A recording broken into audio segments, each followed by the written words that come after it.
ओम श्री जगदम्बिकायै नमः। आदरणीय भक्तजनों, सादर प्रणाम। हम आज श्रीमद् देवी भागवत महापुराण में से गौतम द्वारा ब्राह्मणों को घोर श्राप दिया गया था और उसी कथा को श्रवण करेंगे। गौतम ऋषि को तो आप सब जानते ही होंगे। गौतम नाम के एक महान ऋषि हो गए थे, जिनकी पत्नी का नाम था अहिल्या। श्री गणेशाय नमः। श्री सरस्वत्यै नमः। श्री गणेशाय नमः। भक्तजनों, जन्मेजय महाराज को कथा सुनाते हुए श्री वेदव्यास जी कहते हैं कि राजन, एक समय की बात है, प्राणियों के कर्मों का फल प्राप्त कराने के लिए इंद्र ने 15 वर्षों तक वर्षा करना बंद कर दिया। यानी कि एक समय की बात है, इस भूमंडल पर अकाल पड़ गया। 15 वर्ष तक बारिश नहीं हुई, क्योंकि उस समय के मनुष्यों के जीवों के ऐसे कर्म थे, उनके कर्मों का भोग यानी कि कर्मों का फल, उनके कर्मों का भोग भोगने के लिए इंद्रदेव ने ऐसा किया था। पूरी पृथ्वी पर अकाल पड़ गया। जहां तहां लोग भूख से मरने लगे। इस कारण लोग आपस में ही लड़ने झगड़ने लगे। न तो पानी था, न जल था, कुछ भी नहीं था। उस समय लोग अत्यधिक दुखी हो गए। तब कुछ ब्राह्मणों ने सोचा कि गौतम ऋषि तपस्या के बड़े धनी व्यक्ति हैं। गौतम ऋषि अपने आश्रम पर उस समय गायत्री की उपासना करते रहते थे। इस समय की उनके यहाँ जब सारी दुनिया में अकाल पड़ गया, परंतु गौतम ऋषि के वहाँ कोई अकाल नहीं था। वहाँ पर भरपूर मात्रा में अन्न भी था और जल भी था।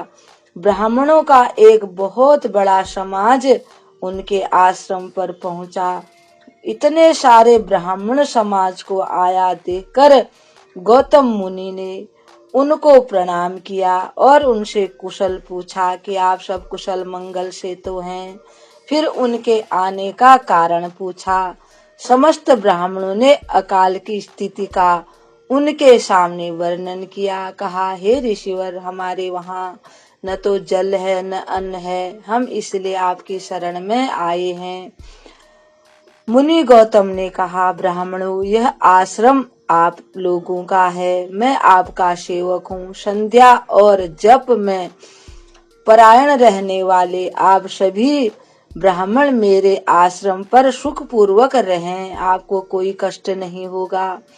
मुनिवर गौतम इस प्रकार कहकर गायत्री माता से प्रार्थना करने लगे। गायत्री माता से कहने लगे, हे देवी, तुम्हें प्रणाम है। आप महाविद्या हैं, परमात्मा स्वरूपिणी हैं और वेद माता हैं, संपूर्ण कामनाओं को पूर्ण करने वाली हैं। देवी, मैं आपको प्रणाम करता हूँ। संपूर्ण प्राणियों का उद्धार करने वाली देवी परमेश्वरी, मेरे अपराध क्षमा करो। हे जगदम्बिका, मेरी आप सहायता करो। ये ब्राह्मण लोग आए हैं, जिस प्रकार से इनका दुख दूर हो वो उपाय करो। मुनि गौतम के द्वारा स्तुति करने पर भगवती जगदम्बा उनके सामने प्रकट हो गई। बोलो गायत्री माता की जय। उन्होंने मुनि को एक ऐसा बर्तन दिया जिससे सब ब्राह्मणों के भरण पोषण की व्यवस्था हो सके।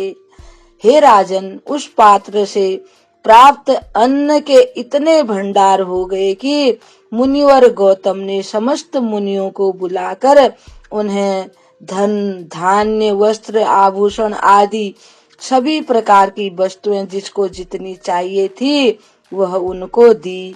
उनके द्वारा यानी कि माता गायत्री की कृपा से उन्होंने जिसको गाय चाहिए थी गाय, जिसको भैंस चाहिए थी भैंस, दूध के लिए ये भी दिए।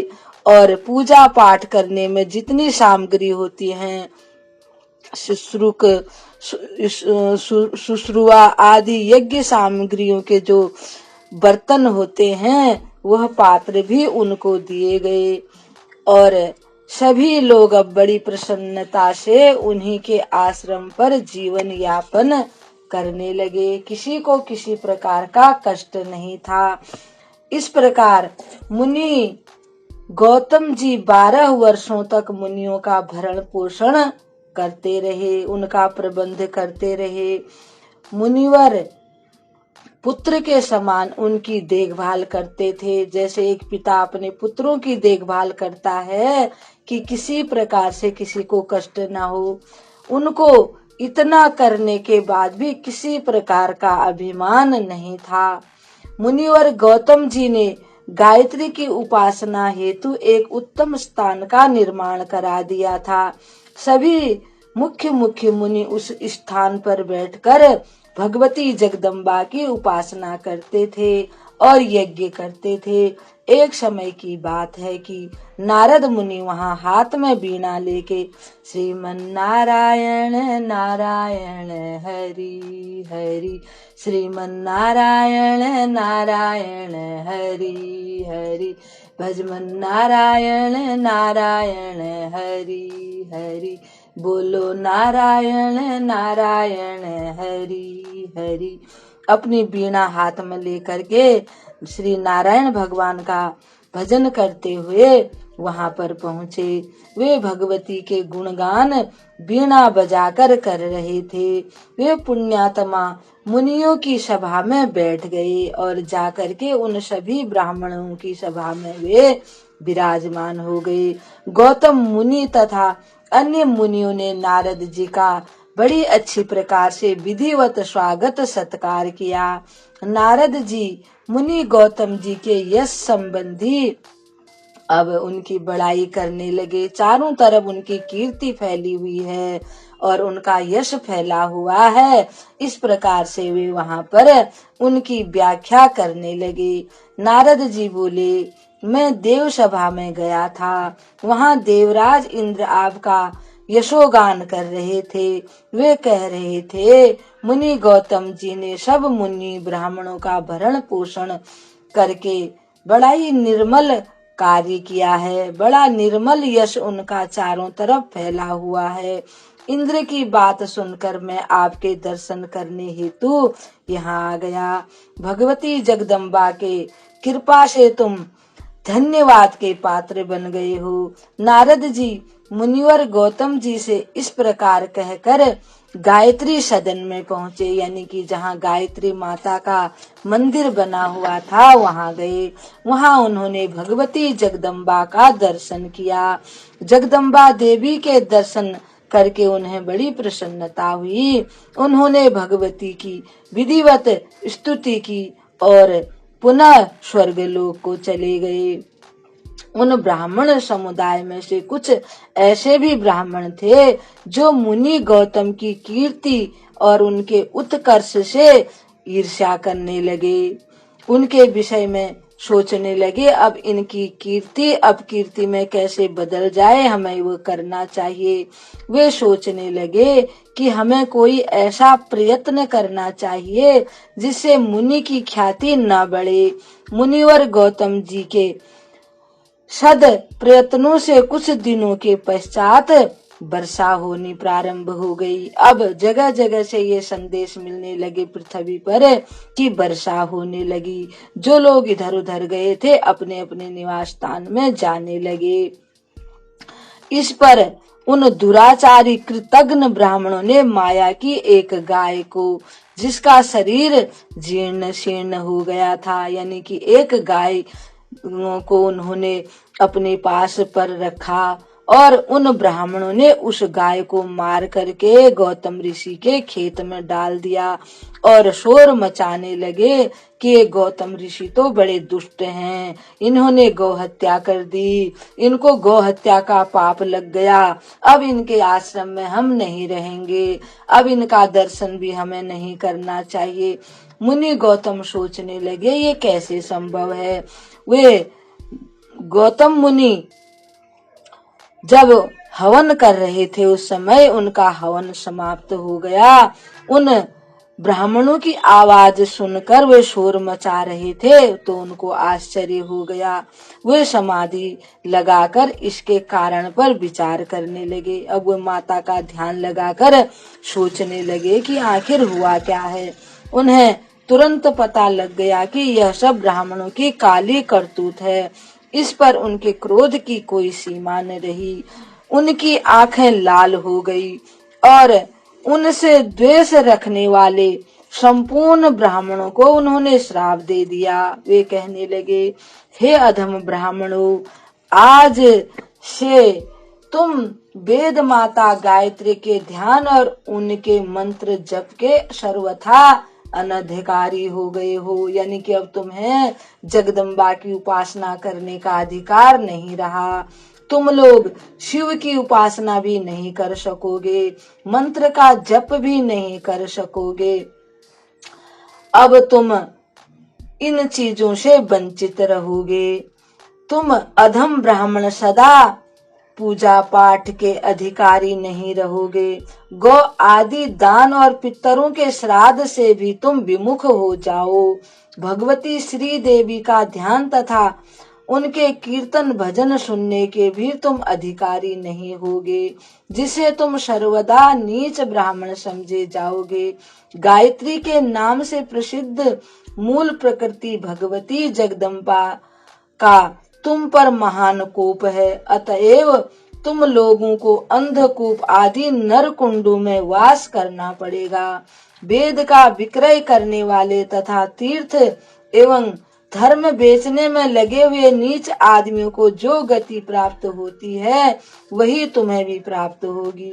इस श्राप से दग्ध होने के कारण उन ब्राह्मणों ने जितना वेदाध्ययन किया था वह सब उनकी स्मृति से गायब हो गया। यानी कि उस श्राप के कारण, अपने कुकर्मों के कारण सब भूल गए। वे सब बहुत पश्चाताप करने लगे।